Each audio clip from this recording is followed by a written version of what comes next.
I guess this is what I've dreamed of my entire life. There was no comedy show in all of television that equaled The Max Prince Show. Not in 1953 there wasn't. An hour and a half review, completely live, every Saturday night. And now I was actually a writer on it. My name is Lucas Brickman. Max was unlike any comedian I'd ever seen before. He didn't tell jokes, he didn't say funny lines. He was just funny. But when he had to be himself on camera, like introducing a guest, he couldn't say 4 intelligent consecutive words without mumbling or coughing. I like Max a lot, mostly because he treated his writers with respect. And he paid them a lot more than anyone else, too. All young guys, and they made more money than the governor of New York. Well, they were funnier than the governor of New York. I seem nervous to you. It's because it's only my second week here. One of the other writers left, and I'm here on a 4-week trial contract, so if I'm gonna prove myself, I'm gonna have to do it fast. The only problem is, I'm shy. But I did manage to get one really funny line in on last week's show. The only problem is that Max coughed on that line and no one in America heard it. My entire future depends on my finding a voice for my humor, or a cure for Max's cough. I did it! Broke every record on the Henry Hudson Parkway, door to door, Scarsdale to 57th Street, 28 minutes, 12 seconds, made every light. Can you imagine if I had a car? But I'm bummed. How you doing, Arnie? Fine, it's Lucas. Not Arnie? No. I called you Arnie all last week, you never said a word. I didn't know you were talking to me. You gotta learn to speak up, kid. Otherwise, these killers will eat you alive. Here, hang this up, will you? Be careful, it's an antique. It feels nice. Where'd you get it? Got it off a dead bullfighter in Spain. What do I know? A junk shop. But it's got style, class. Have a flair for dressing, no? A flair? You got a rocket. Where'd you get the beret? The beret is legitimate. Got it in Paris. The last one sold. The last beret in Paris? MGM bought them all up for Gene Kelly movies. Oh, look, he believes me. What do I know about berets? I look like a putz in this. So why would I wear it? Why? Because people notice it. Look at me without a beret. Invisible, right? A nothing. Who is he? Watch. Now, I'm someone. A diplomat, a traveler. Maybe I know Ernest Hemingway. I go to the French movies and laugh at all of the jokes. Can't understand a fucking word they're saying, but people come over on the way out. Did you enjoy the picture? Oh, come see, come saw. I don't even understand that, but I get attention. I'm unique, right? Well, what am I, good looking? No. Smart? Funny? Yes. But compared to the comic minds in this room, I'm Herbert Hoover's kitchen help. So, I wear yellow suede shoes on Christmas, and a cowboy hat on Yom Kippur. And when I walk in here, Max Prince laughs. And if Max Prince laughs, my kids eat this week. Max didn't talk to me once last week. All right, I'll rent you the beret. $50 a week. He picks up the option 75. No, that's all right. Oh, here, it's a gift. I'm up to my ass in berets. And you don't think you're funny? Cheap. Cheap laughs. These guys at Tiffany's, I'm a wholesaler. What they have in quality, I make up for in quantity. Bulk, volume, that's my humor. Where are the onion rolls? It's in my contract. My agent negotiated for onion rolls. Is it that one? This is a Jewish hockey puck. Smell it. Does that smell like an onion roll to you? I can't smell. I have a cold. I can listen to it if you want. You're funny. You're too quiet, but you're funny. Don't be too funny, though. I've got a wife and 2 kids to support. It's murder on my mistress. Ba-dum-bum. Yeah, you'll be all right. Did that get in you? Excuse me, now, am I interrupting? Forgive me. Pay no attention. The man apologizes 3 times in one sentence. He hasn't said good morning yet. I'm sorry. Absolutely unforgivable. I have a lot on my mind. It's an affliction common to geniuses. Just kidding. You like this coat, Luke? Val buys all his clothes at Ellis Island. That's right. Be funny before work starts. What have we got here? Nothing but onion rolls. Ernie, do me a favor. Look for a pumpernickel bagel. His name is Arnie. It's Lucas. It's not Ernie. It's not even Arnie. It's not even Pumpernickel. Milch, don't start with me. I didn't sleep last night. I didn't have breakfast. I haven't been laid in a week. And Max calls my house at 12 a.m. midnight. Max never calls me at 12 a.m. midnight unless there's trouble. 12 a.m. is midnight. Milt, don't bother me. It's too early in the day to say, go fuck yourself. There's no such word as fuck. A person can't fuck himself. You want to be a U.S. citizen, you have to learn to say, go fuck yourself. Kiss my naturalization papers, okay? Can't believe there's not one pumpernickel bagel. There's one. Thank you, Lucilla. You go far on this show. Look at this, already sliced. This is why my father brought us to America. For sliced bagels? Mine came for chocolate pudding. In America, in Poland, they could make it, but they couldn't get into the little cups. I wonder if Max called anyone else last night. Did he call you Lewis? Lucas. No, why would he call me? Is anything wrong? I don't know yet. I was out last night. Oh, listen. I saw, without doubt, the most fucking brilliant play I've ever seen in my life. I'll remember it as long as I live. What was it? What the hell was it? Downtown, in the village. At the Grapes Theater. Not the Grapes, the Peach, the Pear, the Plum. What sounds like that? The Cherry Lane? The Cherry Lane, that's it, God bless you. You absolutely get a raise this Christmas. Maybe. We'll see. Who knows? This is our head writer, Luke. A man who learned English from a dog who barked at night. There's a dog, Ronnie. I got news for you. My dog dreams funnier than you. My dog can say fucking pumpernickel. Good. He can take your place on the show. So what was the play? What play? At the Cherry Lane? Oh, Ibsen. Head of Goblin. And a gobbler? Is this about a turkey? You fucking illiterate. I'll bet you $500 right now you don't know Henrik Ibsen's first name. You just said Henrik. I did? I'll bet you $250. Not funny. My mistakes are funnier than what he makes up. It's after 10. Max is late. Now I'm worried. You don't have any idea why he called? None. He spoke to my maid in Swedish, double talk Swedish, to a woman who's been here 3 weeks from Peru. She was still crying when we came home last night. Something's up, I swear to God. Honey, can I get an outside line, please? Neil, goddammit, you know the rules. Is this a business call or a personal call? I'm not sure. Let's see who answers. It seems amazing, growing up in Russia, that you became a comedy writer. I mean, did they have television there? Television? They don't have doorbells yet. The greatest comedy in the world came from Russia. Gogol, Chekhov, Dostoevsky, the best. Read Dead Soul sometime. Absolute genius. But in Russia today, comedy is dead. Lenin killed it. Stalin buried it. And what have they got now? The most corrupt and insidiously evil political regime since Ivan the Son of a bitch. No, sir. Until there are humane reforms in that country, I wash my tongue of their language. Totally everything. Hello, who's this? No, I'm calling Colette. Collect! We've got a show to write and you're calling some girl Collect? Colette! Her name is Colette, not Collect. Why don't you go to Berlitz and drive them crazy? Nope. This is not a day to make me angry, I swear to God. All right, put me down for Wednesday. Yes, I'm holding. Where is everyone? It's 5 after 10 and we haven't put 2 lousy words down on paper. He's right. Luke, put 2 lousy words down on paper. Colette? Mel, hi. Listen, hon, we gotta cancel for tonight. Yeah, it's my wife's birthday. Well, unless I can convince her she's wrong. You want to be in pictures? Brian, Jesus, you wasted a bad time to come late. I'm sorry, I stopped. I just stopped to get some cigarettes. Okay. Brian Doyle. Good guy. Good writer.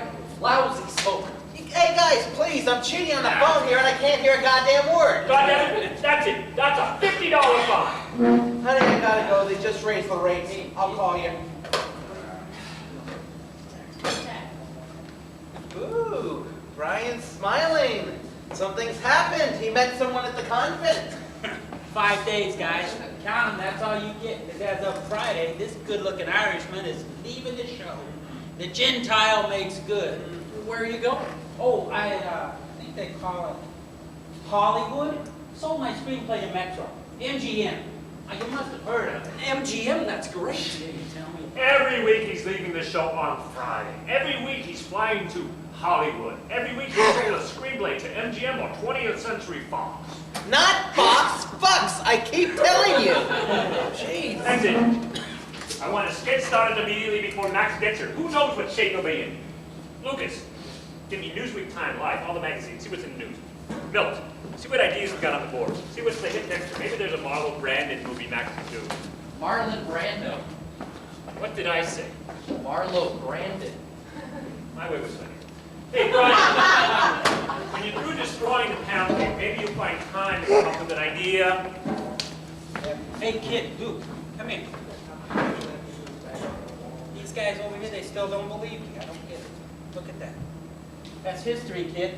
That's right up there with David Selznick buying Gone with the Wind. Go on, read it. Your agent called and said MGM will get back to you. Go on, we're listening. That's it. That's it? MGM will get back to you as a deal? Oh, come on. I got a call from the coast last night. They signed the contract as soon as they okay the script. They haven't okayed it yet? Oh, they'll okay it as soon as they read it. They haven't read it yet? They'll read it as soon as I write it. Wait a minute, you didn't write it yet? I told the idea to my agent. My agent told MGM the studio's crazy about it, man. Jesus. You see these guys, Luke? In 30 years, they'll be writing game shows, and I'll be vice president of MGM screwing Lana Turner. When she's 62, why? I categorically resent your remarks. This is without a doubt the finest writing staff in the history of television. And I would rather stay here till my prostate falls out before I ever sold out to the drecking garbage of Hollywood. God's truth, even if they ask me. Oh, what if they asked you? I'm open to everything you can tell me. Did you see this? This week's Time magazine? Pope Pius approves of psychoanalysis. This means from now on, confession will be $80 an hour. Kenny Franks, boy genius. They say at age 14 he was writing jokes for Jack Benny. I wasn't allowed to stay up for Jack Benny when I was 14. You think maybe this Pope thing can make a sketch for us? I think we'd all have to take communion first. Take it, it beats circumcision. Well, what would a Gentile like you know about circumcision? You ever see him in a men's room? Pisses straight up the wall. So, Mr. Vitamin, what kind of pill are we taking today? Nicotine tablets. Now I can get cancer without having to smoke. How you doing, Luke? I don't know, nobody tells me. Don't worry, Max thinks you're gonna be great. Did he say so? No, but I'll tell him he did. He doesn't remember. Did you hear that Max called me at 12 a.m. midnight? Did you know he called me at 11:30? Max did?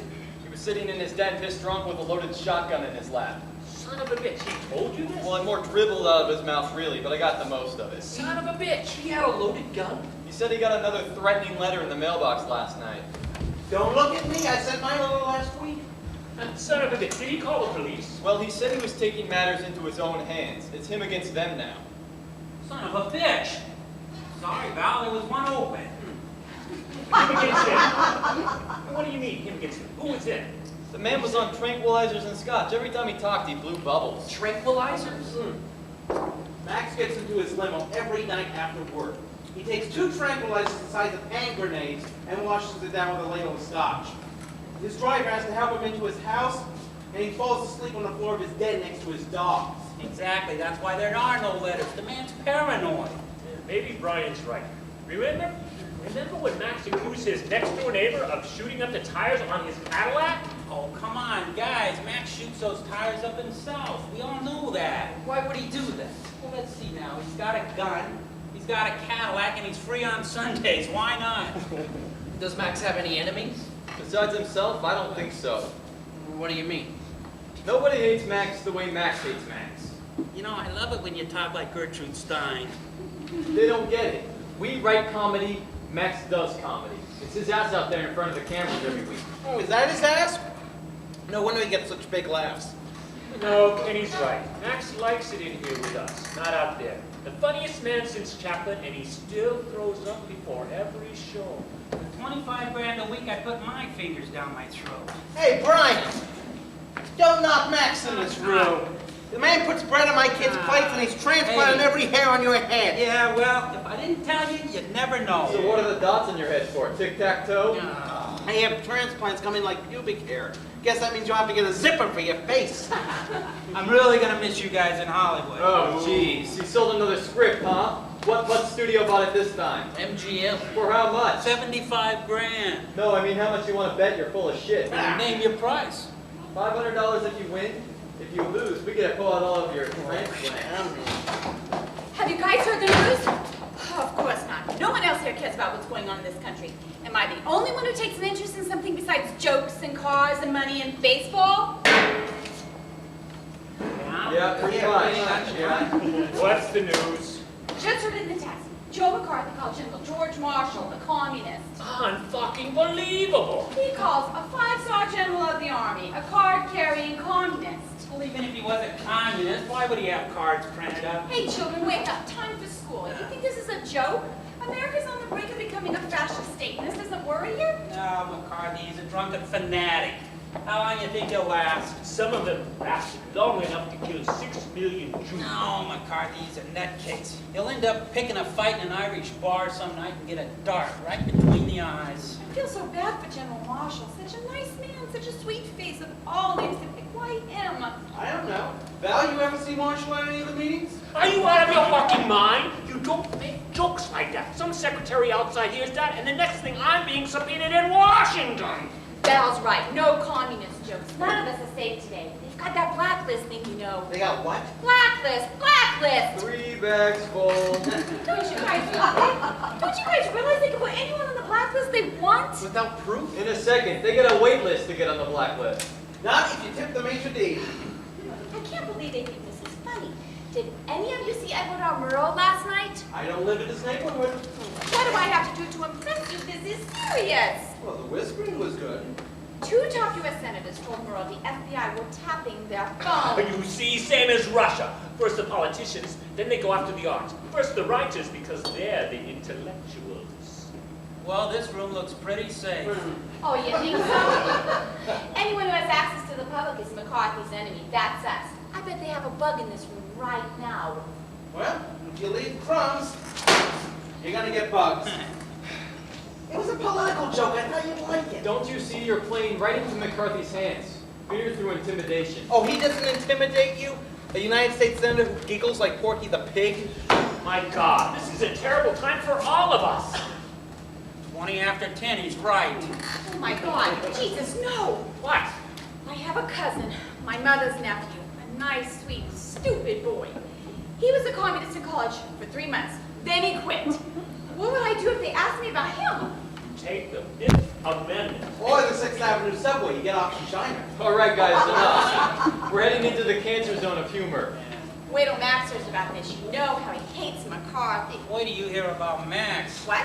You got a threatening letter. From McCarthy? No, he writes them You himself. don't know that. He called me last night. He had one of his Scotch tranquilizer combos, sitting in his den with a loaded shotgun in his lap. Said he was going to shoot the bastards. Doesn't he have those 2 hunting dogs? Maybe that's all it was. He was just gonna go hunting. Those dogs don't hunt. They point to food in the supermarkets. Okay. God forgive me for mentioning this word. Nervous breakdown. That's 2 words God will never forgive you. All right, guys, enough. Let's not go off half-cocked here. First one who makes a joke about that's in trouble. Hey, listen, if you're half-cocked, you're in enough trouble. Has Max ever missed a show? Has Max ever missed a rehearsal? Has Max ever missed a writing session? Never. He's in this room with us every day. He's never an ego-inflated shit like most of the comics we've all worked with. Max is professional. He's reliable. He's dependable. He's a bit eccentric, but he's not crazy. Then why, for the first time, is he a half hour late? Maybe he stopped to shoot his dogs, his toes, and his tires, but he'll be here.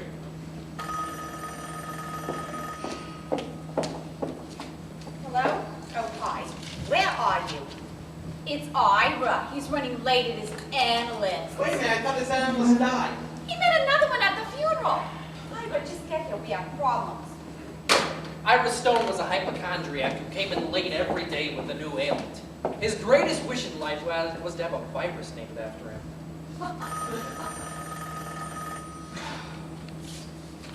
Hello? Oh, okay, thanks, Helen. Max just walked in. He stopped off at the job. All right, everybody calm down. Relax. What do we say to him? Did you mention anything about the letters of the loaded shotgun? Well, he must know because he told Kenny last night. We should make a quick decision what to say. How long do you think he's going to pee in there? I had a friend, had a German Shepherd. Flew him from Paris to New York, and when he landed, he peed for 2 hours and 10 minutes. Can you imagine what Lindbergh must have done? You know what? I don't want the responsibility of being head writer anymore. I swear to God, I quit. Carol, you're head writer. I'm trying to get pregnant. I have enough to worry about. Well, ask your husband. Why should we do all the work? Oh, Max, we were just talking about you. We were saying the response to Saturday's show was unbelievably good, maybe the best ever. I got at least 20 phone calls. I made 10 of them myself. That's how good it was. Any reports on the show? Yes, Max. They said unbelievably good, maybe the best ever. What'd they say? They said unbelievably good, maybe the best ever. Mug. What? Mug. No, he wants coffee in his mug. No cream for sugar. Oh, right, Max. Did we get any more memos from NBC? What? Memos. They love to send memos. No, Max, no memos. No memos? They skipped the day without memos? They're saving them so they can memo me to death. They'll bury me in a folded memo in the Mount Memo Cemetery in Memo Park, New Jersey. Here's your coffee, Max. Be careful, it's very hot.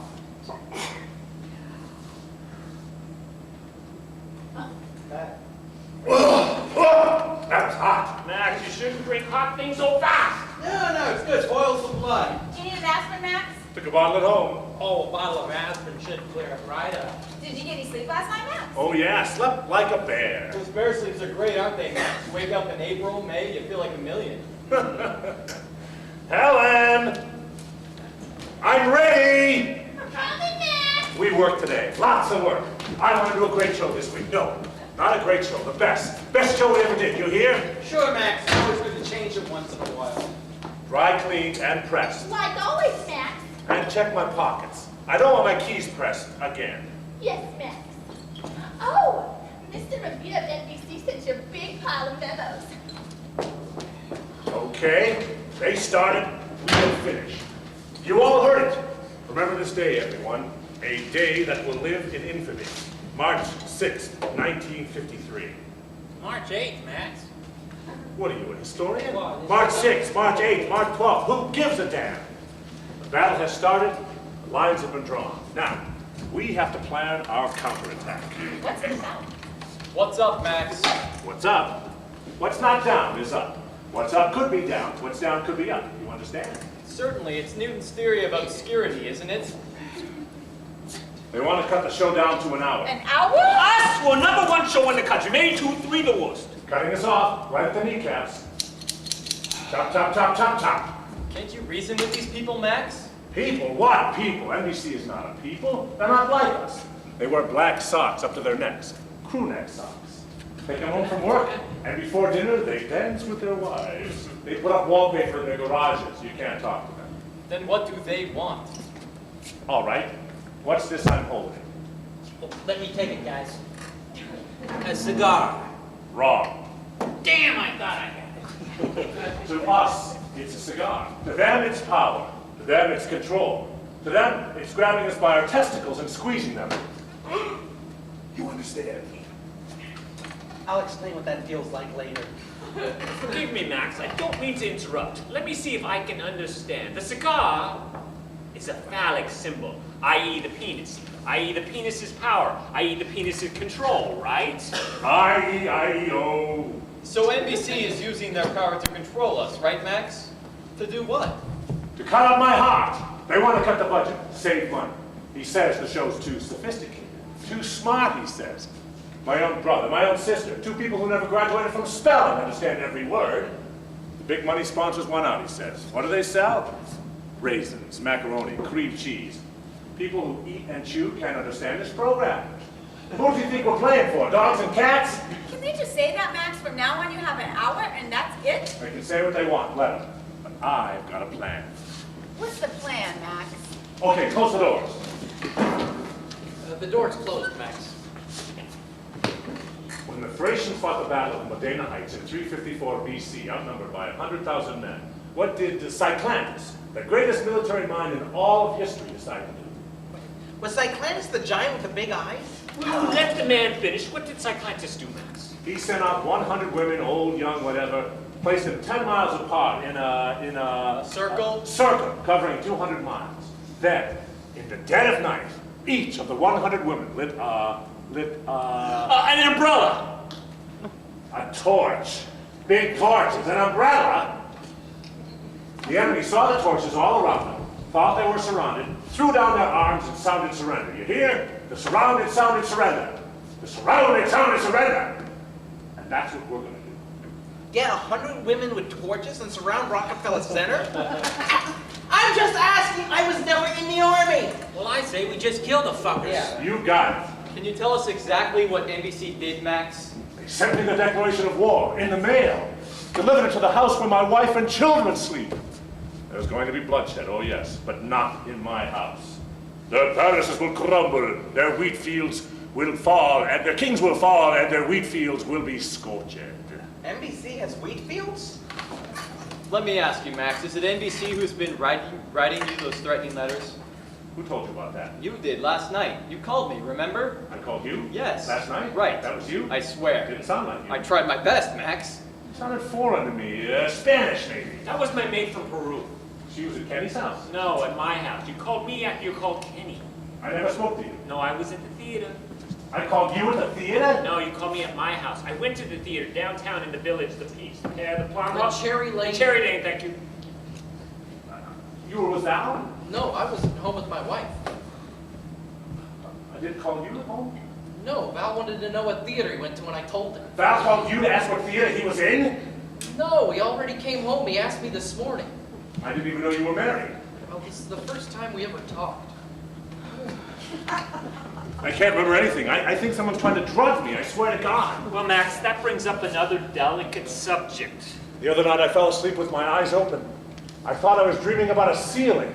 In the first place, Max, you know we all love you.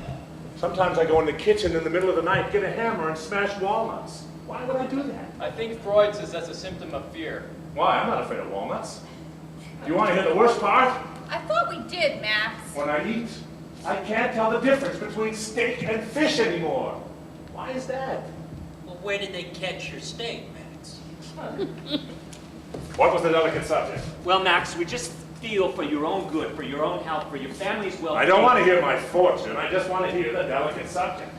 We don't think those pills you take before you leave here at night are good for you, Max. What pills? The pills, Max, the pills you take before you go home. Take pills? What are you talking about? Those tranquilizers are prescription. 2 little pills. Little pills? Max, you can play 9 innings of softball with 1 pill.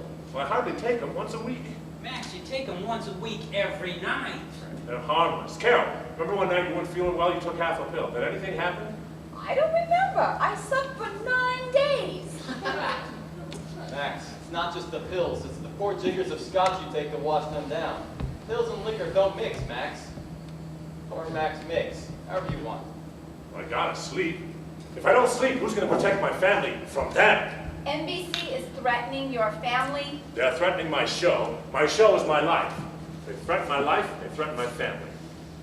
You want to hear the letter they sent to me? You want to know what it said, word for word for word? Well, go ahead, Max. The doors are still closed.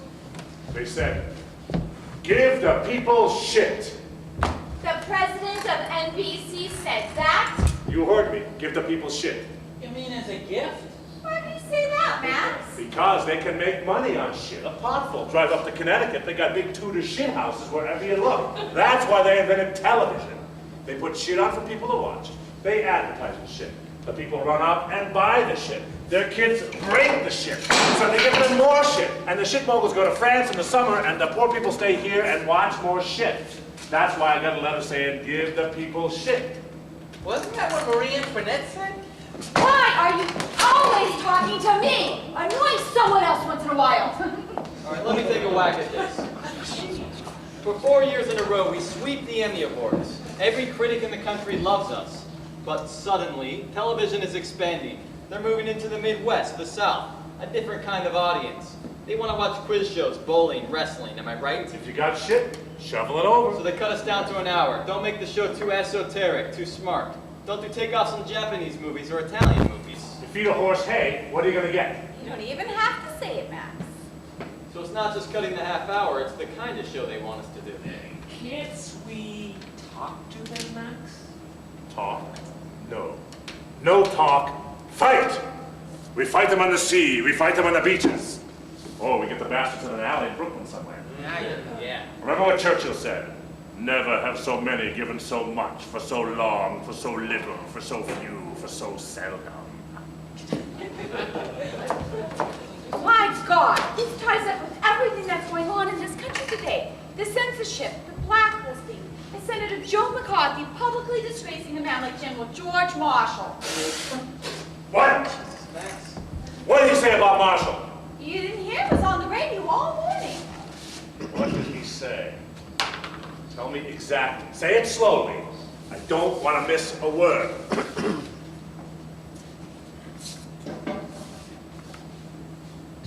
Joe McCarthy accused General George Marshall, a five-star general in the Army, of being a member of the Communist Party.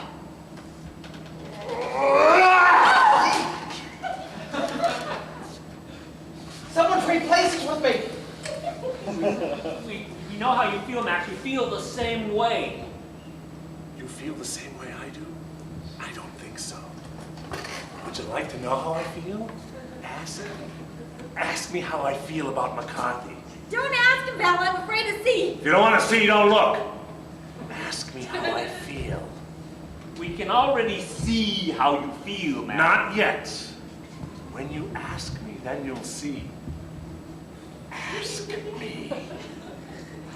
How do you feel about McCarthy, Max? Thank you.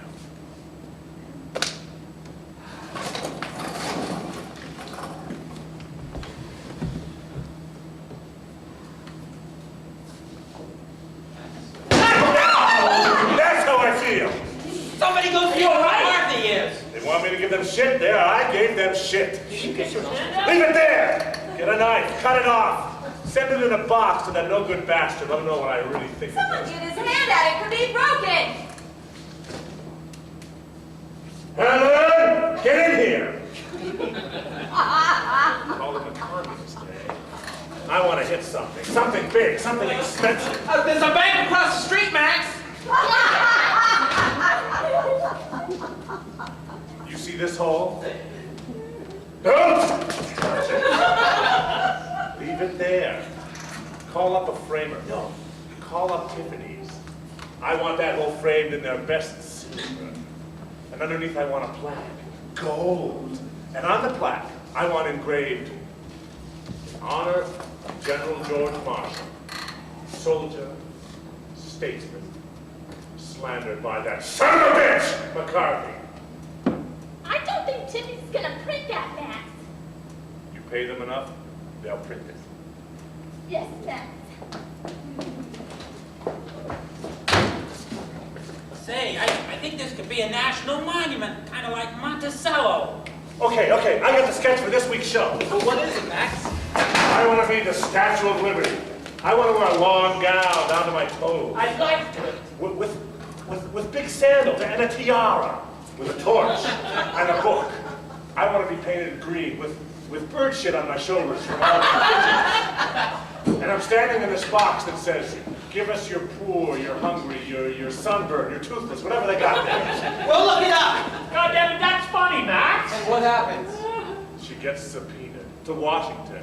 She comes into the courtroom, the bottom of her dress dripping wet from the harbor, with codfish in her hair. This is terrific. And he's sitting there looking up at her. Senator Joseph McNutcake. McNutcake? Max, we can't say McNutcake, not on the air. You don't think it's funny? Yes, it's funny, but I don't think 8 years in jail would be funny. We can't say McNutcake. How about McBirdbrain? McFruithead? McFarblungin? It means crazy in Yiddish. You'll never understand it. Someone will tell him. So we do nothing. Is that what you all want to do? Nothing? Well, I don't think having a long life is nothing, Max. Where I grew up, we took care of bullies. There was this big fat schlub in our class. We called him Tank Ass. He used to steal my sister's lunch. One day, I put a rock in her sandwich. That got him. He bit into it. He ate it, the whole rock. He had to start wearing iron underwear. We gotta do something, guys. We feel the same as you, Max. No, you don't. You don't know how I feel. Don't ask him to look like Swiss cheese in here. I'm not lying down. I'm not doing nothing. We gotta make some kind of stand, like Spartacus in the war against the Byzantium. So what do you suggest, Max? We quit. We tell them to keep their show and put shit on 7 days a week. We walk out of here single file, our hands in the air like the heroes of Bataan. We're off the air as of today. No show Saturday. That's what Patrick Henry said. He said no show Saturday? Max, if we quit, they'll sue us. Look, are we together on this or not? Because if someone here doesn't want to quit, I don't want him here, he can leave. Oh yeah, that'll show us. I'm Max. calling him right now. Ellen, get me NBC. Think of it this way, Max. If we go off the air, isn't there a good chance I'll find someone else who doesn't mind giving them shit? Someone else's shit isn't mine. You know who said that? Tell us, Max, because we'll get it wrong. It's in the Bible. You have to look it up. Someone else's shit isn't mine, is in the Bible, Max? Where? Bottom of page 162. You think I memorize a whole Bible, for Christ's sakes? Max, it's a dumb idea. You've worked your whole life for this show. You think CBS or ABC are going to be any different? They have corporate minds, Max. If they could get TV sets and turn out sausages, we'd all be pigs instead of writers. Max, they're not interested in culture. Maybe if Van Gogh or Goya were wrestlers, they put them on Friday nights. But Max, if we quit, they win. We give up an hour and a half to Miss America or beat the clock. No, Max, we stay. We do what we've been doing for years, only we do it better. And you know why, Max? Because maybe we'll never have this much fun again in our entire lives.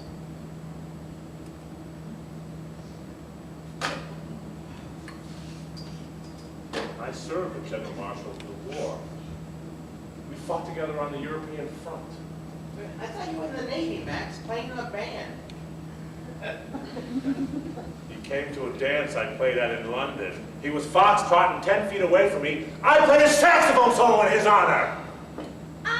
He's on the phone, Max, Mr.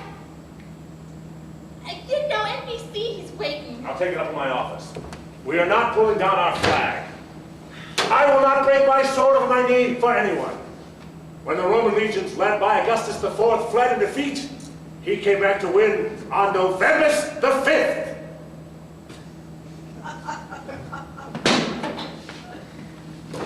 Well, I think someone should get word to President Lincoln. Personally, I think we're all one phone call away from a career in the garment center. Anyone mind if I take some bagels home just in case? Let's just get back to work and write something. What have I been saying all morning? Barking Pomparico. Listen, Ira's here. He's washing his face. He doesn't look very good to me. Oh, I hear my phone ringing! All right, listen, everybody. Ira's going to come in here with a special ailment of the day. Pneumonia, meningitis, cataracts, whatever. No matter what he says, we pay no attention. If he faints at our feet, we just let him lay there. That's so cruel, Kenny. As cruel as making us listen to his complaints every day? I don't think so.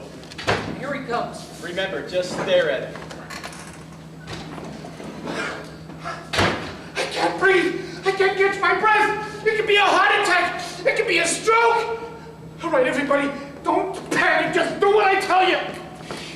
Call Columbia Presbyterian Hospital. Ask for Dr. Milton Bergman. Tell him I got this sharp stabbing pain in my left arm, across my chest, down my back, into my left leg.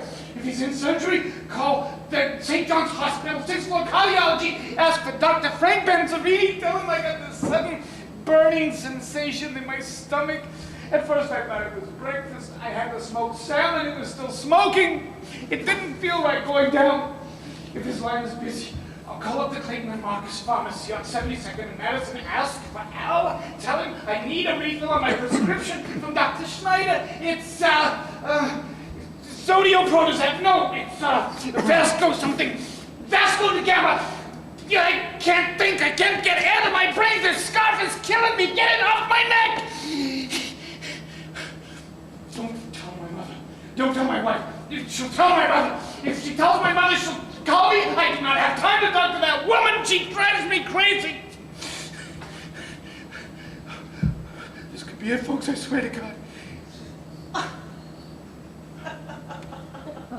What are you all just standing there for? What are you waiting for? For you to die or finish your instructions, whichever comes first. You think this is funny? You think this is a joke? You think I would come in here with the pain so bad that... Wait a minute.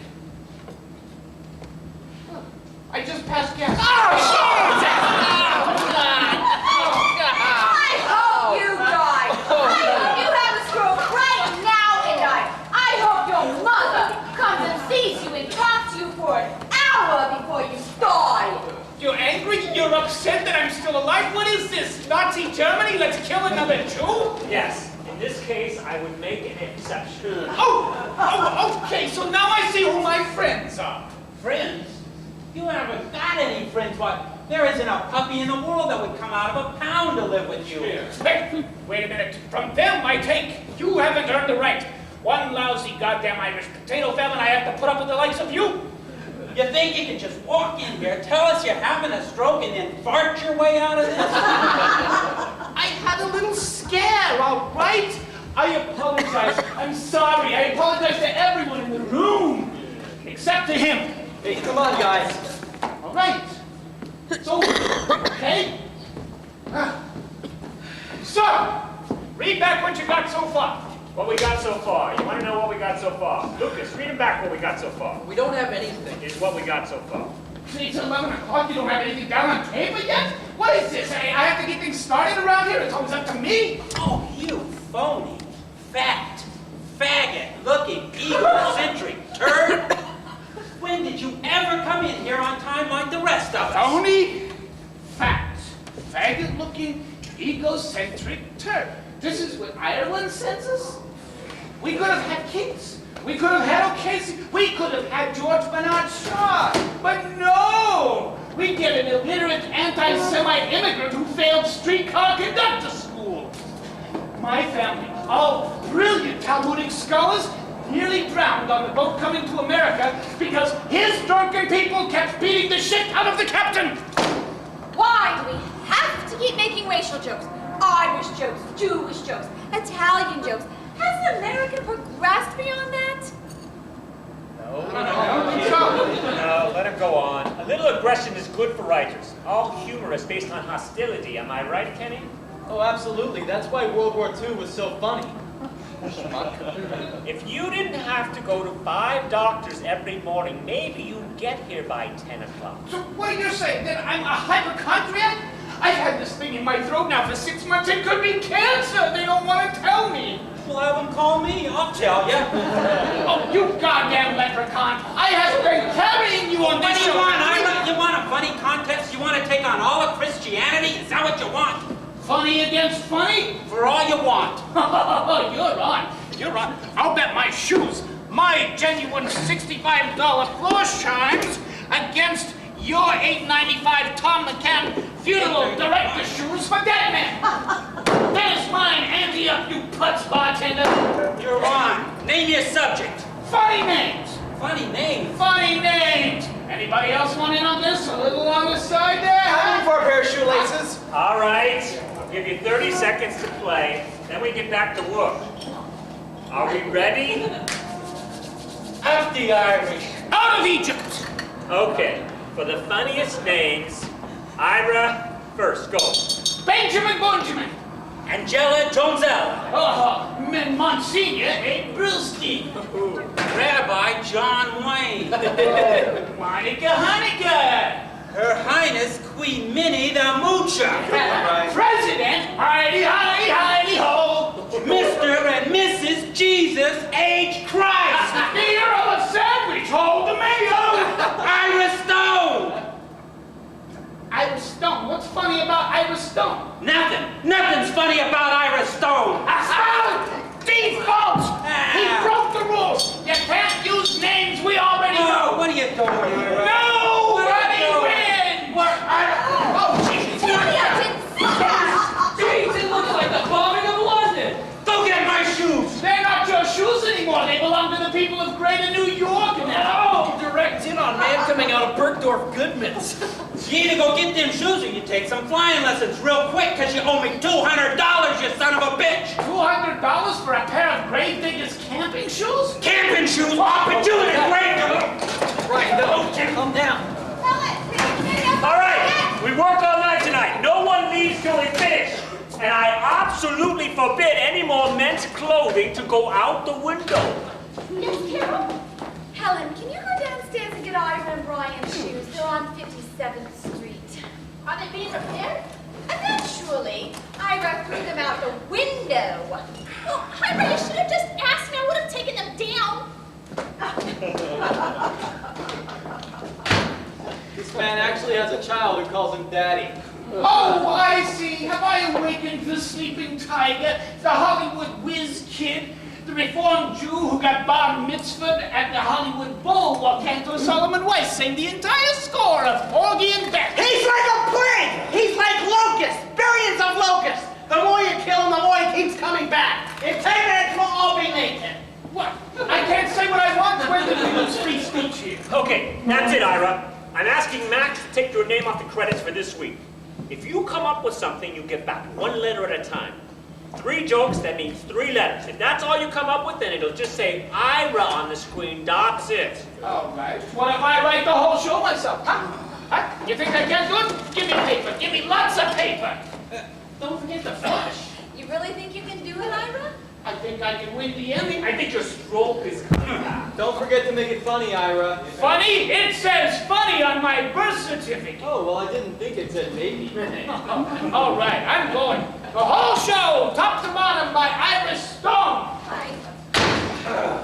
Are we on a break now? Because I had to hear the John. There are no drink breaks. We've had our break. We've had a bagel break, a shotgun break, a Joe McCarthy break, a Cyclantis break, a hole-in-the-wall break, and 2 pairs of shoes out the window break. There are no more breaks.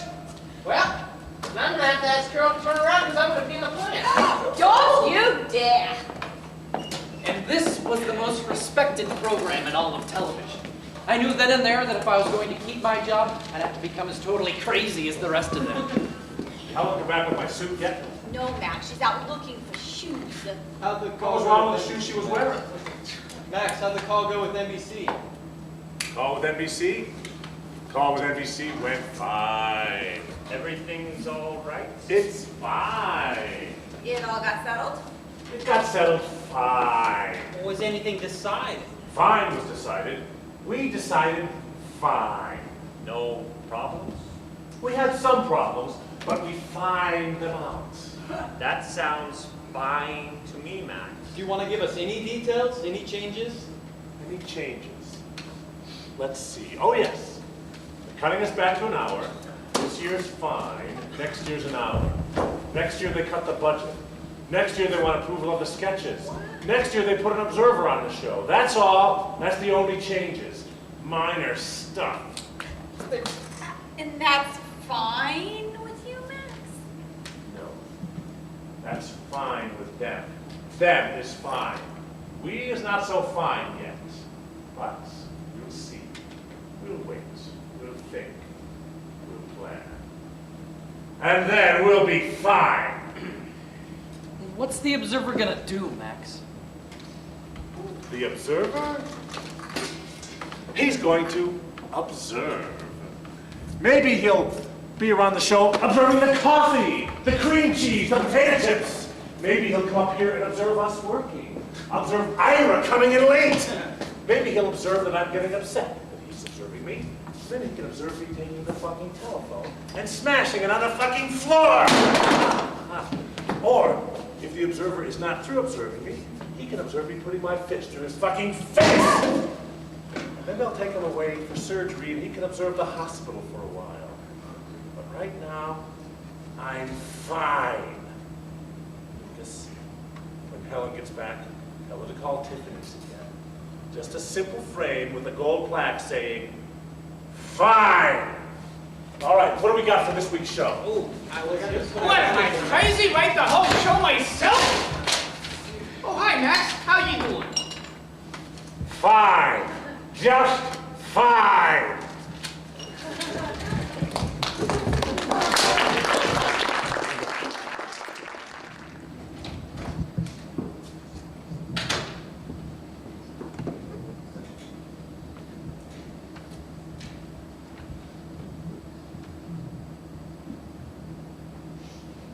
It was 7 months later, and as you can see, I made the staff mug. I was contributing a whole lot more to this show, but what I think cemented the job for me was the day that I poured lighting fluid all over the desk and set fire to it. I was made into an honorary lunatic. The show was cut down to an hour and the budget by a third.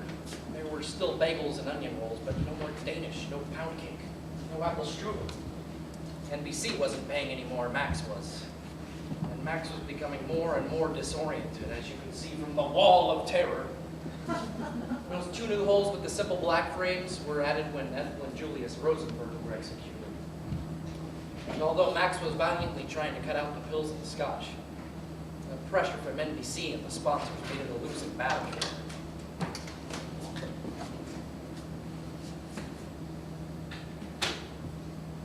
Oh, hello, Max. This is early for you. Everything all right? Max? What? How are you? No one's in yet. No, just me. Just you.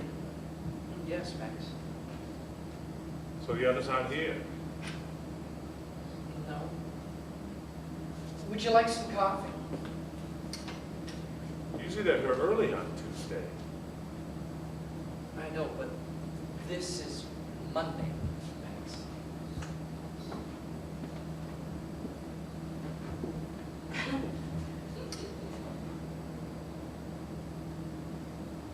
How's your wife? Oh, my wife. She's fine, Max. Thanks for asking. Penny, right? Yes, Penny. Yeah, pretty girl. That's smart. I like her. Oh, thanks, Max. I'll tell her. And the kids. How's the kids? Andy and Sue, right? I don't have any kids, Max. No kids? And who's Andy and Sue? I don't know, Max. Would you like it here, okay?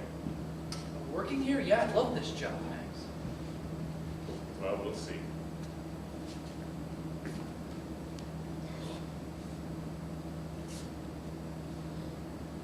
So no one's here, huh? No, just us.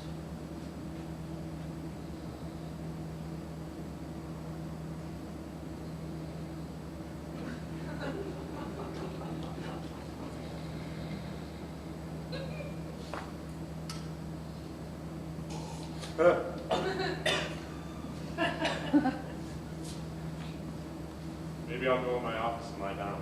Yeah, that sounds like a good idea. Why? Why? Well, because you look tired. Me? Never. Never get tired. Just need a little nap, that's all. I see. So I'll be up at my office.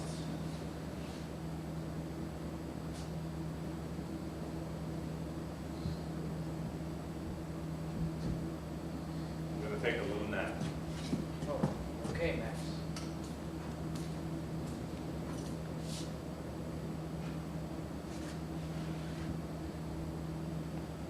I think Andy and Sue are my nephews.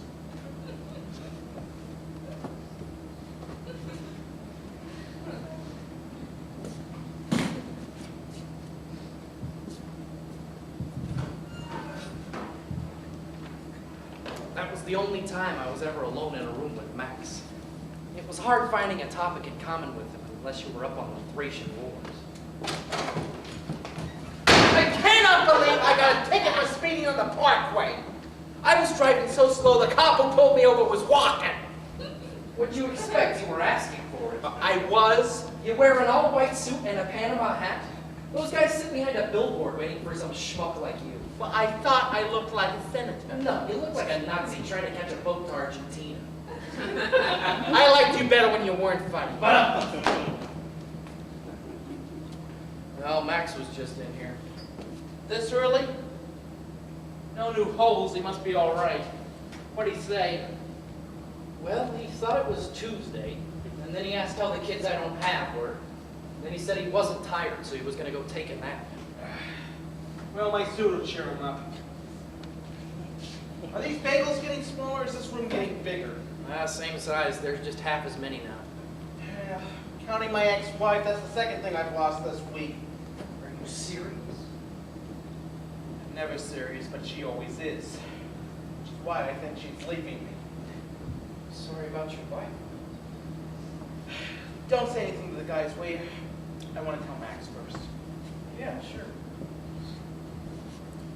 Are you okay? Oh, sure, listen. I should have known it at the wedding. When her father handed me an empty envelope, I knew it wasn't a match made in heaven. Well, you don't seem too upset about it. In this room, I can't afford it. Money is money. You know, I tried to patch things up. I offered to take her on a second honeymoon. She said she wasn't that crazy about the first one.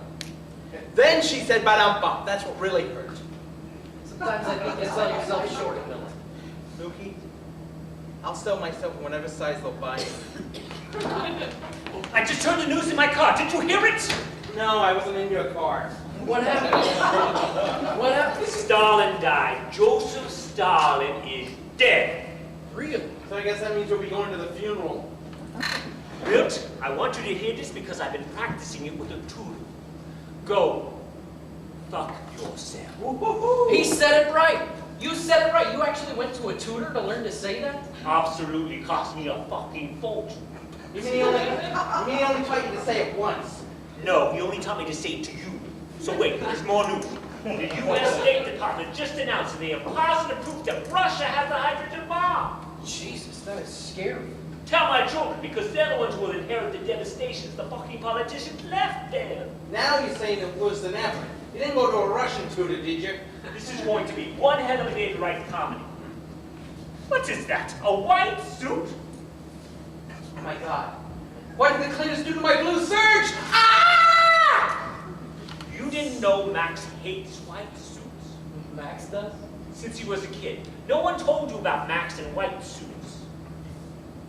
It's a joke, right? I mean, not necessarily the kind you'd laugh at. Swear to God, when Max's father died, they made a mistake and buried him in someone else's white suit. Max had nightmares about it for years. Half his analysis was about white suits. I think my wife knew. She was laughing when I left the house this morning.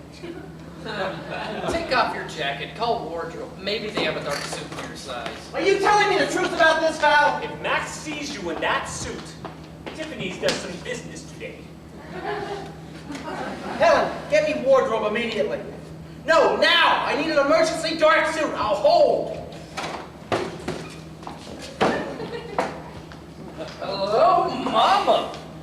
Please, don't anyone stand between me and that chair. You need any help?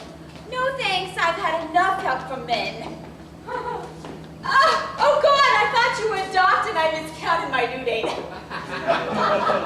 When is your due date? Whenever my doctor's out of town, Come on, come on, come on. I'm moving as fast as I can. Do you want to put your feet up? Another gynecologist? Did you hear about Joseph Stalin? Don't tell me McCartney put him on the blacklist. Hello, wardrobe, who's this? Hannah? Listen, Hannah, this is Milt Fields, one of the writers. We're working on a sketch and we need a dark suit, size 40 regular, as soon as possible. Yeah, that sounds fine. No, I can't come downtown. We need it here in the writer's room. Yeah, would you please take a taxi? God bless you, Hannah. I love you. Be right with you! Helen, Milt, Max is up in his office. I want you to call me in here the second he comes down. The exact minute you see his feet, you call me immediately. Someone's life who we both love very much depends on this. Lucas, as soon as Helen calls me, I'll rush into the men's room. I'll stay in there till Hannah gets here, then you bring the suit to me and John, okay? Please, please. So, Rusky's got big bazzoon. Suddenly Joe McCarthy's very popular in America. Jesus, Bill, you look like the governor of Devil's Island. Oh, Mr. Fashion Plate. Man's been wearing the same single-breasted ashtray for 3 years. Yeah, well, I'll be wearing it the opening night of my new play. Okay, just wait outside and watch the crowds as they mob me. Oh, his new play, A Streetcar Named Failure. Where's Max? I'm in his office. We've got a problem. We have to talk. As bad as being kicked in the stomach. What, no joke about my suit? You're going to deprive me of your wit? You're not going to tell me what I look like? First rabbi of the Amazon. Yeah. Come on. I heard from Max. You got a call from Aaron, his business manager. Now, the show's been over budget every week this season, and according to...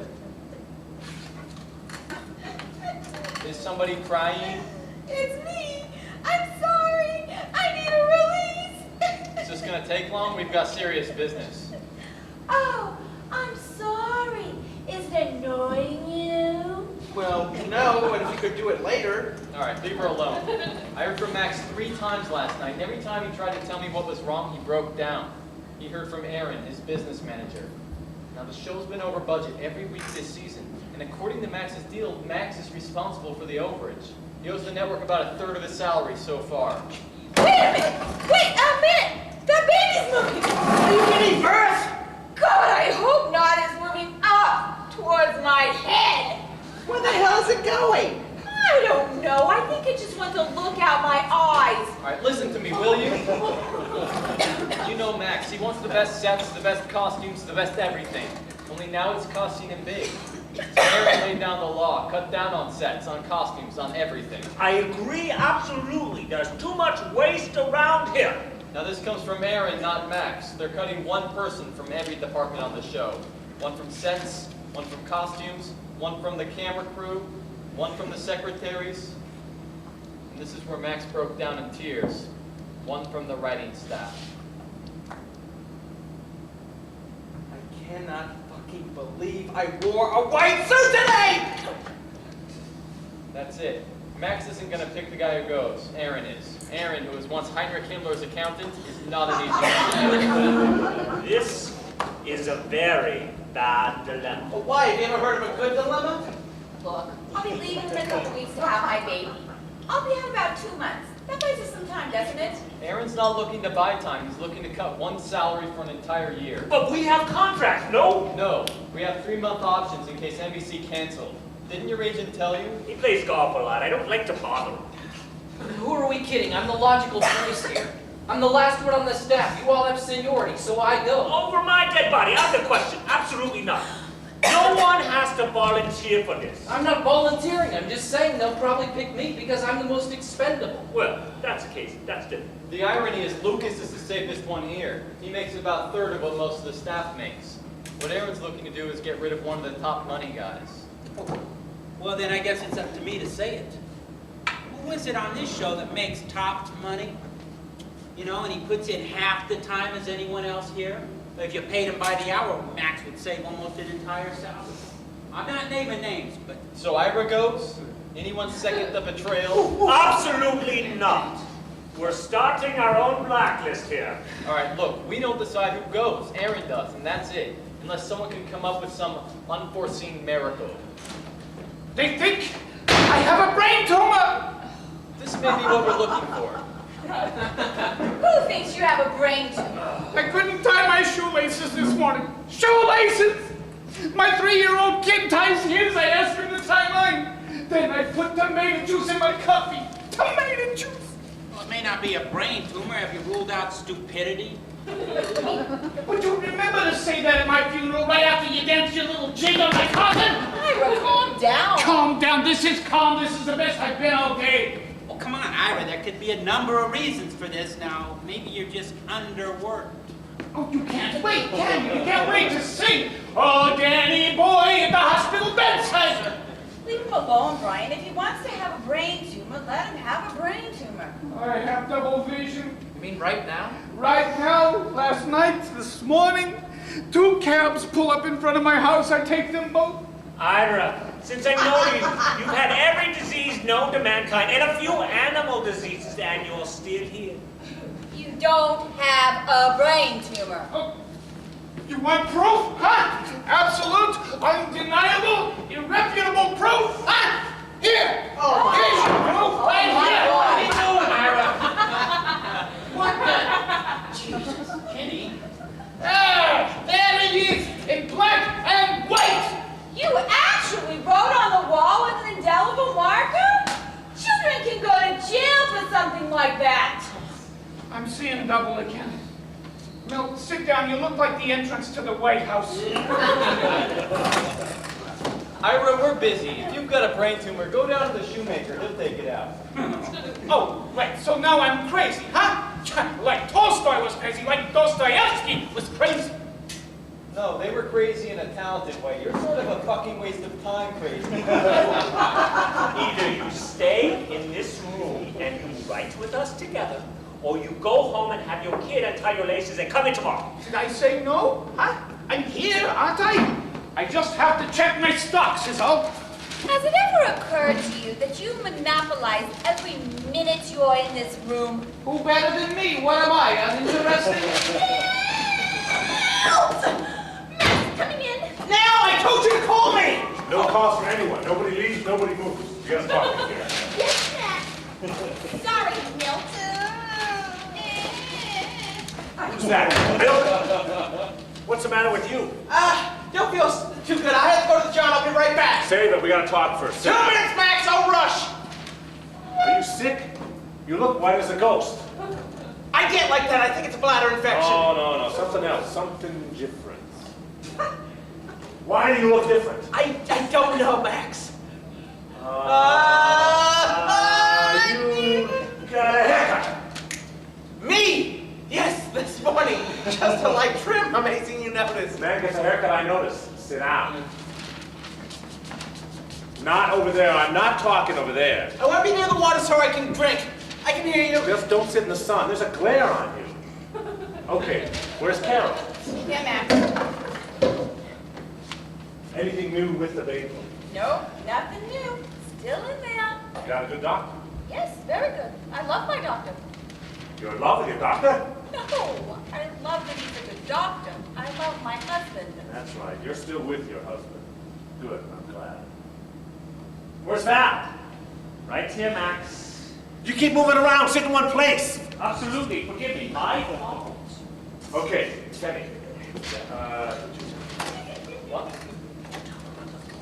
What, Max? Did you tell him about the phone call? Yes, I told everyone when I came in. We heard, Max. I hope it didn't upset the baby. I don't think so. She's not in show business yet. Our children are all we have.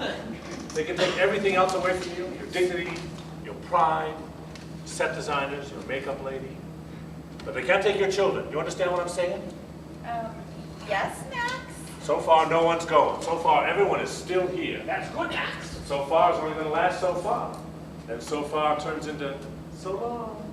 We understand, Max. Understand what? What is he talking about? He doesn't know. Ira came in late. What I tell everybody about coming in late? How should I know? I never hear when you tell them. I have a brain tumor. Who wrote that? I did. Don't lie to me. Who wrote it? No, I swear to God, Max, I Did wrote someone that. from NBC do this? Is that what they're trying to tell me? I have a brain tumor so they can break the contract? Max, on my father's grave, on my children's life, I wrote that. Why? Because I have a brain tumor. Is that going to wash off? Don't you care what happens to me? First, let's take care of what happened to my wall. Is that going to wash off? No, it's a permanent marker, all right? If this doesn't wash off, you definitely have a brain tumor.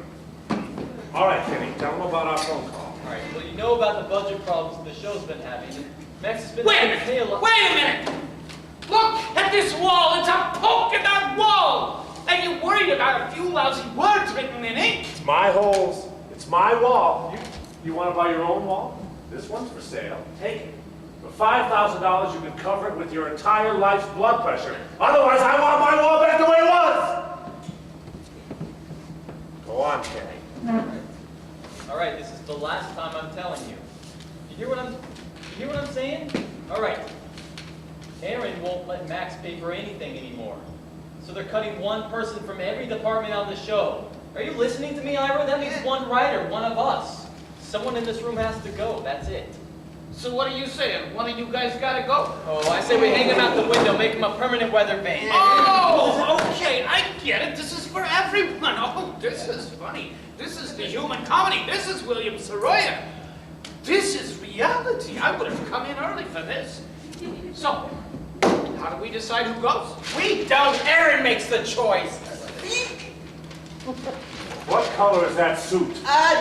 This is kind of an off-color cream beige sort of taupe beige. You sure it's not a... No, it isn't! It isn't! All right.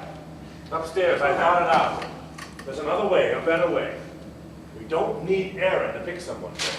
Well, now that sounds hopeful, Max. How do we do it? Is Napoleon dead?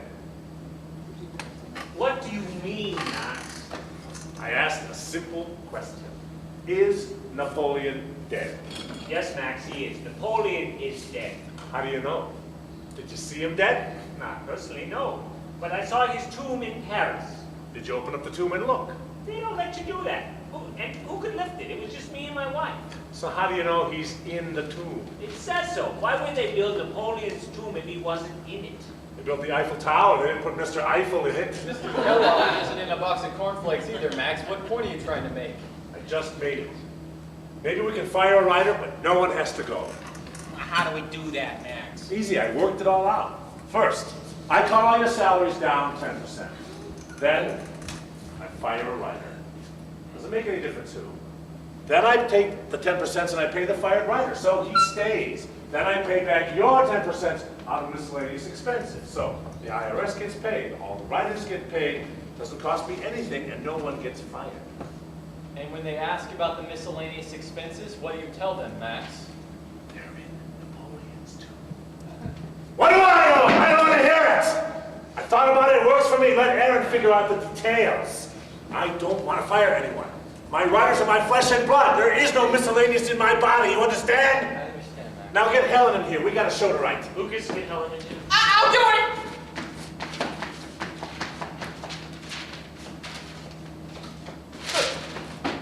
I think he hangs out with ballet dancers. So we finally went to work. We usually based our sketches in what was currently in the news at the time.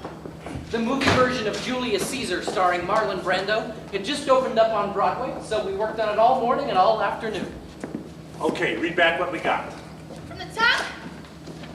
From the top. All right. Titles.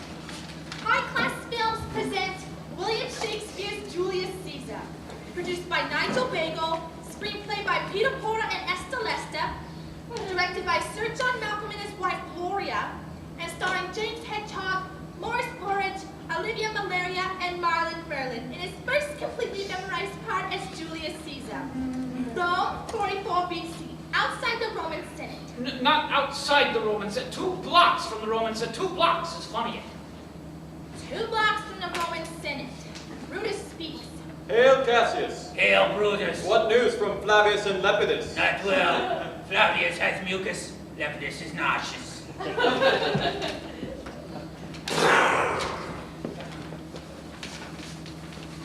Hark! Trombonius approaches. Hail, Trombonius! Hail, Trombonius! How fare thee? It's like painting my Kishkas. You think they know what kishkas are in Nebraska, Max? If you point to it and make a face, they'll know. Go on. What news of the conspiracy? Linus told Paulus. Paulus thinks it's much hocus pocus. Yet Flavius and Lepidus told Marcus that justice must be practiced. And of the conspiracy, what of it does Caesar know? Caesar knows not of that which has yet to become known. For if known he become of our conspired thought, then would Caesar not give value to constrain such concerns? Am I Of on? that I know not, but that which I do know concerns all conspirators, thus giving recourse to Caesar's compliance, to which he has not yet been given his dispensation. Am I on? Then it does fall upon our devoted intentions that Caesar must not become martyred, for our Rome would give spleen to those that hasten his death, which seeks out the profit of this foul and festered All right! Hey. Enough! Get me in the goddamn sketch already. Maybe last year when we had an hour and a half, we could do what gives spleen to violence and claws upon his minor kiskets. But this is this year, for Christ's sakes. I don't have that line written here, Max. Try to pay attention, sweetheart. Sorry, just had to go to the job. What'd you do, shave? You look different again. Just washed up. Oh, gee. I hate your suit. You wear weird things, you know that? All right, go on. It's Cassius' line. Caution, Caesar is upon us. Hail Caesar. Hail, almighty Caesar! Max looks up into the sky and they all look up too. What dost thou seekest in the constellations, Caesar? A cluster of stars in the heavens. And by what name does that cluster be called, O Caesar? It is called Stella. Stella! Stella for starlight. That's good. I like that. Good joke, Kenny. Kenny, what do you mean, Kenny? That's my joke, Max. Who cares? I care. I want to be given credit for what I contribute around here. He's right, it's his joke. It makes no difference. I don't want no prima madonnas here. Prima Madonnas? Max, you know why you're so funny? Because you're the only one who doesn't understand what you're saying. Really? How about this? You're fired, Ira. I understood that. That made sense to me. I thought that was extremely clear. I'm fired. Yes, you're prima unemployed. Max, I may be a little nuts, but in the line of crazies, you're a mile and a half ahead of me. Oh, I see. You're saying, and I'm crazy. Don't take my word for it. Ask my shrink. We've been analyzing you for 10 months now. You had me analyzed? Well, yeah, we got done with me, so we decided to start on you. He thinks you're a comic genius. He worships you. Nobody makes him laugh the way you make him laugh. But he thinks you're capable of going to the Bronx Zoo and killing all the gorillas. I'll tell you what. I fire you and I fire him. He can't analyze me anymore. And if I see him, he'll be the first gorilla. So, I'm fired, huh? Yes. Fine. Great. I want my Stella joke back. No, Stella. I own Stella. I paid for Stella. You can have Linus calleth hocus docus. You can have he knows not what he knoweth not who Pepidus is. But Stella is mine. I'll give you Stella back on one condition, No, Max. sir. No conditions. Max, here is condition. Ira, what's your condition? I want you to tell me that you love me. Love him. Love that. He steals my Stella and he wants my love. You Drecus, Schmuckus, Pucus, Fuckus. I want my salary back! 4 years salary! And I want my holding tax, the Social Security, and the tow truck that's in your kid! Excuse me, sweetheart. Hey, Max, look at this. Huh? There. I got Stella now. I can out-crazy you any day of the Paste week, it back Max. on the page or I'll paste you and your brain to the wall. No, I'm leaving now, and Stella's going with me. Give it to me, Ira. Give it to me. It's time to get one of my Wolfman headaches. It's too late, Max. I gave you the chance. You wouldn't say you love me? Fine. Say goodbye to Stella. I'll tell you something. It's a funny joke, but it tastes like shit.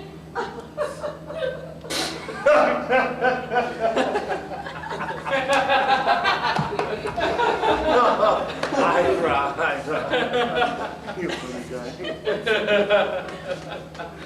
If you swallow it, I shove my arm down your throat and pull your tonsils out with Just a piece of paper, Max. We can write it again. Billy tells me he loves me. Somebody get a torch. Maybe fire will frighten him. I love you, you rich schmuck. Why don't you love me? I like you, but I love Stella. Spit it out. Spit it out. All right. Jesus, I'm glad I didn't write War and Peace. Put it back in the script. You mean that? No, just type it back in again. The Smithsonian will pick that up later. All right. I got what I wanted. Now I love you, you bastard. Am I still fired? No, Val's fired. Why me? Just for an hour. Everyone has to take his turn. Well, what about you? Absolutely. I'm fired after Lucas. Everyone but Carol. I'm not firing a pregnant woman. Since when did any of you here ever notice I was a woman? Well, I knew it the first day when you took your coat off. Took me a couple hours, but I noticed. Oh, I don't want to be considered a woman. I want to be considered a writer. Well, that's all right, but you'll just have to shave like the rest of them. Wait a minute. What are we talking about here? What's wrong with being a woman? My wife's a woman. She's crazy about it. I like it too, Max, but not in here. I can't survive in here as a woman, but as a writer, I can hold my own with anyone. I'm sorry, you have to be a woman. The show needs a woman's point of view. Of everybody here, you come the closest.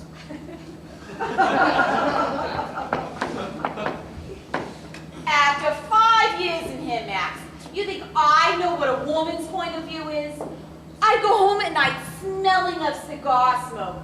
I have to hang my dress up in a humidor. I never said a crude word in my life until I came in here. Now, I go home to my fucking house, and I talk to my fucking husband like a fucking sailor. It's okay.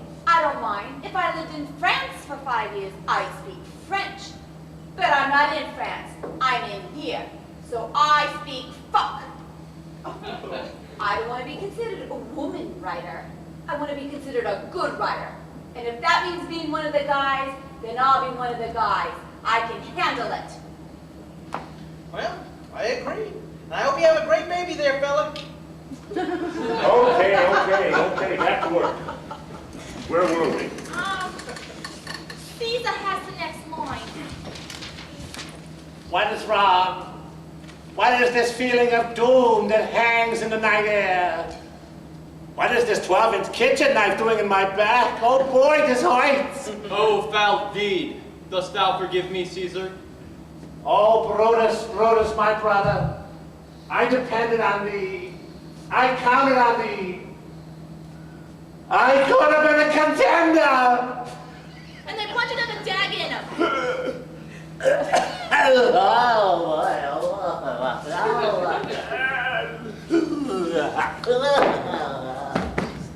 Taxi! The deed is done. Caesar reigns no more. Stop raining? We pray for your soul, Caesar. Domine donis latus more quantus bellum Nostradamus losto. Nostradamus lost? Against Southern Californians? That's where we stopped writing, Max. I need to finish something to end my speech. Something big. I got it, Max! Listen to this. You raise yourself up off the floor. You get up on one knee. Spread your arms to Rome. And then you sing. Roma, how I love you, my dear old Roma. I give the world to be among the folks in Fazzaguda Papalini, Roma. How I love you, my dear old Roma. The folks at home will see me no more when I get to the pasta show. Fazzaguda Papalini. The man's crazy, but I like it. Put it in the sketch. Roma, how I love you, my dear old Roma. We wrote that week's show, the next week's show, and the next 2 months' show. The quality was still there, but the ratings weren't. America wanted comedy closer to their own lives. Julius Caesar wasn't as familiar to them as the kids named Beaver and the fathers who knew best. Max never really had to fire anyone because Brian soon left for Hollywood. There was a definite air of gloom around the office because Max was becoming more and more disoriented. He was in constant negotiations with NBC about the future of the show, and they took a hard line. It didn't stop Max from throwing his annual festive Christmas party. He did, however, punch a large hole in the elevator door. Now you didn't have to look up to see what floor you were. To be honest, we were all a little frightened because until now we all had each other to lean on. But like little chicks leaving the nest, we'd soon know the fear, the panic, and the courage needed to fly by ourselves. So I get the petition for divorce in the mail yesterday. You hear? 2 days before Christmas. We worked out a wonderful settlement, though. She gave me a beautiful picture of the house. Where are you? Helen! Get in here! It's too noisy out there. Well, I don't mind the noise. It's a party, isn't it? My goodness, Helen, that dress is so becoming to you. Listen, Helen, I want to say something to you now that may shock you, but hear me out. Because I say it in all sincerity and with my deepest regard and respect for you.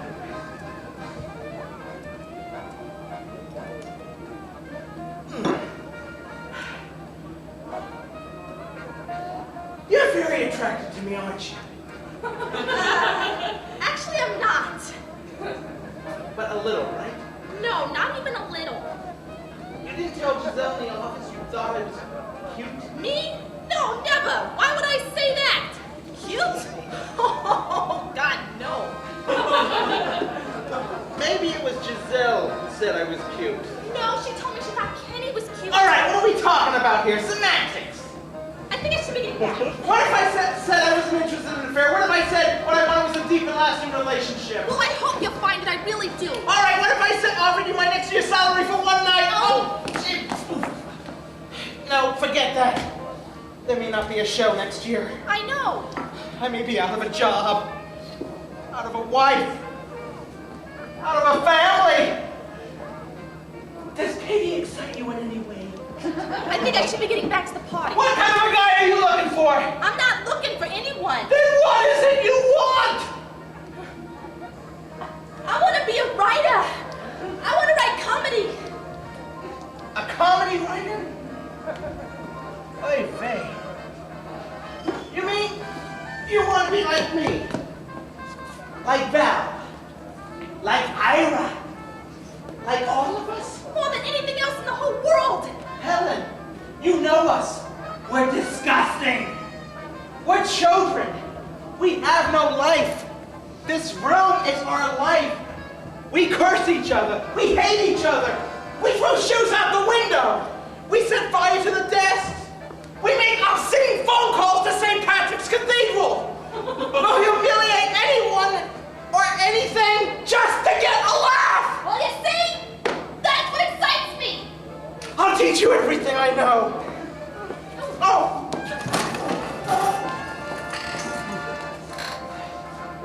Max wants all the writers in here. He wants to make a toast. First, the Danish goes, then the bagels. Now we're down to toast. No, I think he means a champagne. Maybe you should rethink this comedy thing. Did you guys hear what McCarthy did? Practically on Christmas Eve. He put the Pope on the blacklist. Now the Pope can't find work in movies or on TV. Imagine how drunk I must be to say that. Who's got a camera?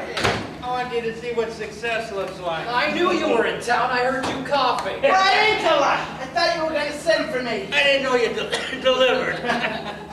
See? One day you'll say funny things like that. Jeez, you really went Hollywood. I bet this coat even has a little swimming pool in the pocket. I sold out just like that, man. Now I'm not only richer than you guys, I'm always 3 hours younger. Oh! Ba-da-ba-ba-da-ba-ba-da-ba-ba. Later, we'll have to have a little talk about timing. Who's that? Is that Brian? Where the hell were you? What do you just noticed? I've been gone for 3 months. Hey, Brian, did you hear the news? What? I'm so pissed, I don't give a shit. Russian humor. It's funny if you're on a mule. So where are you living out there? Oh, a little place in the Hollywood Hills overlooking Yvonne de Carlo. Ooh, I'd give anything to live in Hollywood. Well, that's all it takes, honey. Ryan, I heard you were here. Come here. I haven't hugged a Gentile in so long.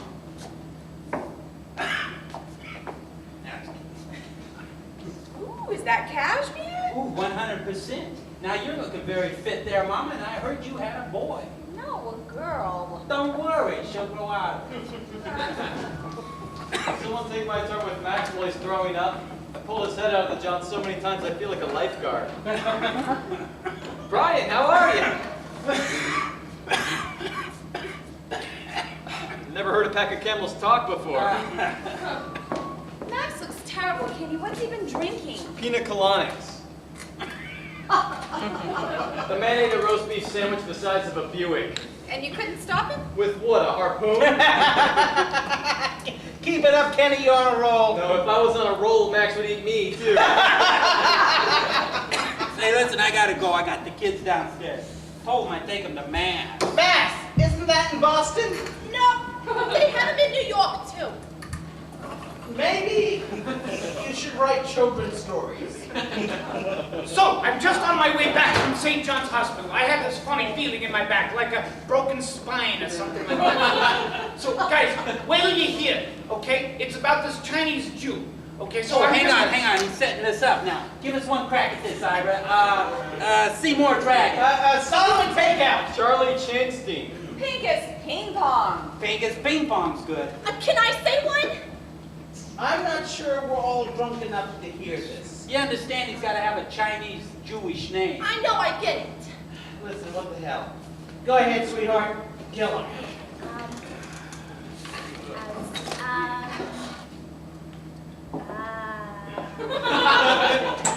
Sydney.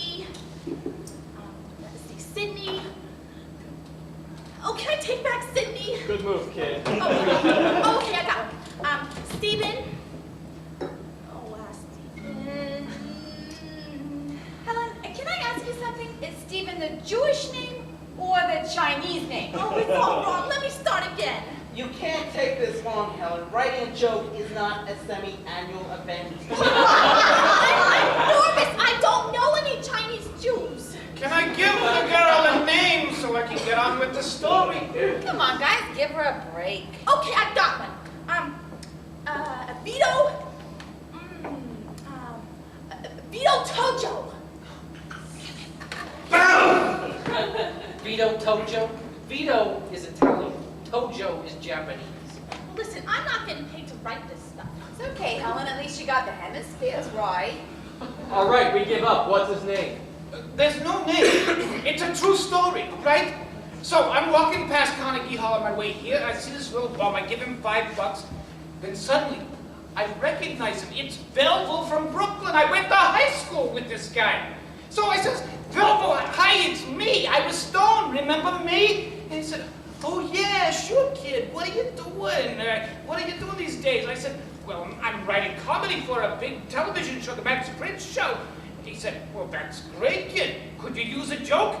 And I said, sure. He said, it's about a Chinese Jew. Have you ever heard of that? I said, well, no. He said, too bad. It's a good joke. I can't remember it. I felt so bad for the guy. Ira, with all due respect to Belleville, what was the point in that story? The point is, we got the breaks. He didn't. He's down there now. I think it would be a nice gesture on everybody's part if we all chipped in $50 apiece for Belleville. I'm giving 100 myself. There, but for the grace of God, go on. Well, but for the grace of God, why don't you go down there and send Belleville up here? No, I'm chipping in with Ira. Why? You don't even know Belleville.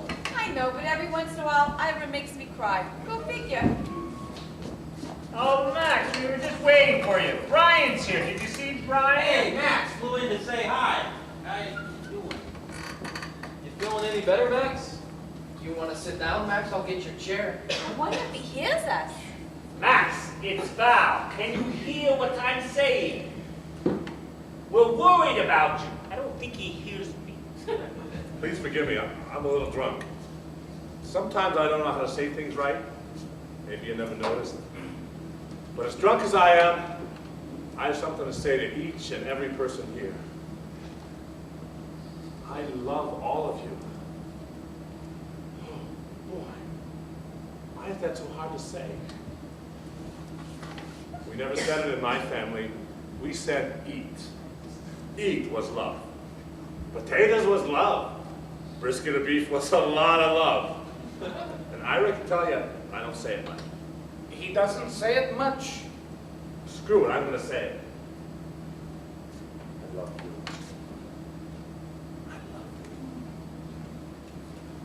I love you. Wow, does that make me hungry? Can everyone hear me? Clear as a bell, Max. My throat's a little sore. I was in my office and I threw up out the window. I think I hit a little bum on the street. That was Belleville from Brooklyn, Max. It's okay. Oh, it was something I gotta tell you. We won, you hear? We beat the bastards and we beat them together! We won what, Max? Who did we beat? NBC, they surrendered. 5:27 tonight, December 24th, 1900 and whatever. They signed the papers on my desk. Should have been on the USS Missouri or Appomattox. We signed, we exchanged pens, crappy little ballpoints they had. But we got what we wanted, yes sir! Well, that is great news, Max. What was it? A new contract? Better. What's better than a new contract, Max? Freedom. Independence. From now on, we're out. On our own. We call the shots. You mean we get to go to another network? CBS? Damn right. CBS. Except they don't have any airtime next year. They've got Walter Cronkite on everything. Well, I hear ABC's looking for new shows, Max. There you are, ABC. Except they don't want to do variety. They want sports. What am I going to do? Play golf for an hour? There's only 3 networks, Max. Well, there's Channel 5, but they've only got the 1 camera. Right. So what's the smartest thing we can do? What? play the waiting game. We wait until the networks are all in trouble, then they line up for us with their tongues hanging out. How long a wait are we talking about here, Max? Not long. We don't all have to wait. We break up for a while. You guys take other shows. You got families, you're in big demand, the best writers in the business. I'll do a couple movies, maybe a Broadway show, play Vegas, whatever. One day, call goes out. They want us back on our terms. The word spreads everywhere. They're getting together again. They're coming back. Sort of like Zorro. We could wear masks and ride white horses. No, not white, brown. See, we just gotta wait them out. Maybe a year, maybe 2 years, maybe 10 years. We're only young. We're all young. We'll only get better. I don't know. Maybe it sounds like a crazy idea, but it could work if we want it. What do you think? Well, you love me, Max. I love you. I'm in. There you go. I have a slight problem with 10 years, but we'll see what happens. That's all I ask. Think about it. Don't rush. Just didn't want to say goodbye tonight, that's all. We're not ready for it. No goodbyes, all right? I just said hello. I don't want to say goodbye. They didn't believe that Hannibal could cross 1,000 miles over the Alps on elephants. They said the elephants would all freeze and die. And you know what Hannibal said? He said, not if they run all the way. Come on, let's celebrate. Everybody inside. Helen, go up and get my saxophone. I want to play Sleigh Bells Roasting on an Open Fire.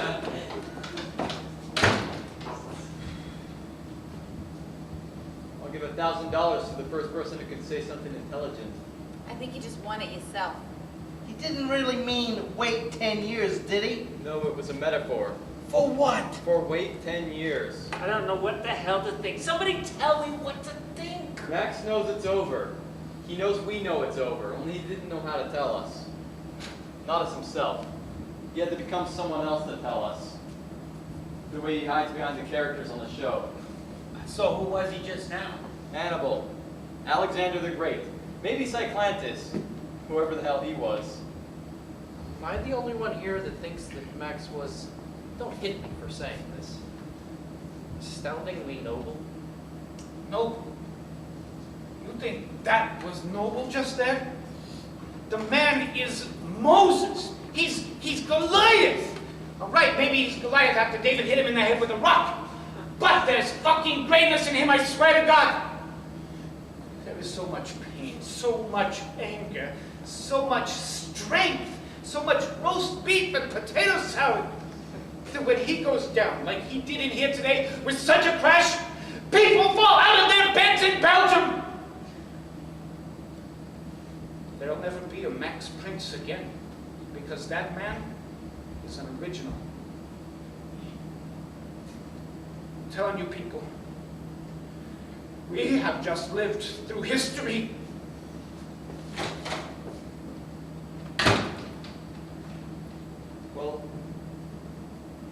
Well, what do you say we go join Moses before he eats up all the commandments, huh? I can't believe this, but I think I'm gonna miss speaking fuck. You're gonna miss speaking it. I'm gonna miss doing it. You guys are gonna love Hollywood. Listen, if you're a Jew, you end up in the desert no matter what.